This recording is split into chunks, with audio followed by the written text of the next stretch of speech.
আজ করব পাকা আমের ভাপা দই। তার জন্য এখানে 400 গ্রাম টক দই আমি নিয়ে নিয়েছি। তো দইটাকে আমি প্রথমে একটু জল ঝরিয়ে নেব। একটা রুমালের মধ্যে নিয়ে নিলাম।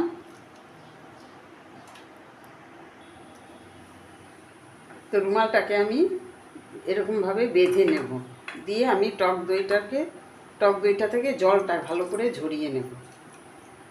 দিয়ে আমি এরকম একটু বেঁধে একটুখানি ভারী কিছু দিয়ে চাপা দিয়ে দেব, যাতে জলটা ভালো করে ঝরে যায়।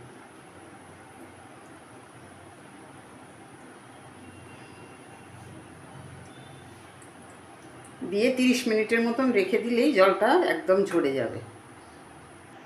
টক দইটাকে জল ঝরাতে দিয়েছি, দিয়ে আমি এখানে দুটো আমের শাঁস নিয়ে নিলাম। নিয়ে আমি এখন এটার মধ্যে 1/3 কাপ চিনি দিয়ে দিলাম।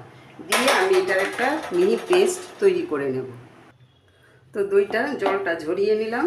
এখন আমি একটা মিক্সিং বলে নিয়ে নিলাম দইটা।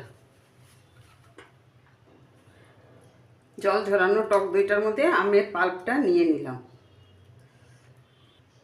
দিলাম খানিকটা গুঁড়ো দুধ, দিয়ে ভালো করে মিশিয়ে নেব।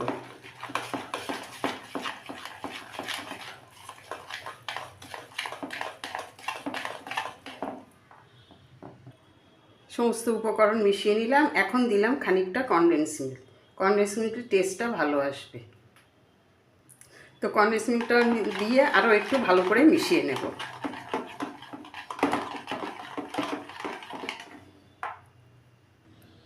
তো দইয়ের মিশ্রণটা আমি একটা স্টিলের বাটিতে ঢেলে নিলাম। তো মিশ্রণটা আমি একটা বাটিতে ঢেলে নিলাম, দিয়ে আমি একটু ট্যাপ করে নিলাম। তো একটা পাত্রে জল বসিয়ে দিলাম, দিয়ে একটা স্ট্যান্ড বসিয়ে দিলাম। এখন আমি বাটিটাকে বসিয়ে দিয়ে একটু ঢাকা দিয়ে দিলাম 15 থেকে 20 মিনিটের জন্য।